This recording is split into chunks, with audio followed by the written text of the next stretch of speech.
I just think, Nita has spent so many years trying to get this. I think I'm wrong. I think 10, 12 years back we've been discussing this, and she's been talking to me. She showed me the blueprint. It was designed in a bigger way, differently. Now it's designed very differently, and it is such a spirit of passion here.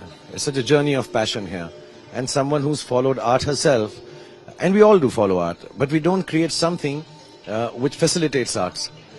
So yeah, I'm also an artist. So many of us are artists, and she's taken time out, she's taken resources out, and she's put it into a place where it's going to facilitate arts even more.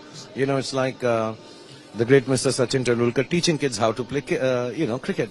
So if art lovers and art performers don't do it, who else would?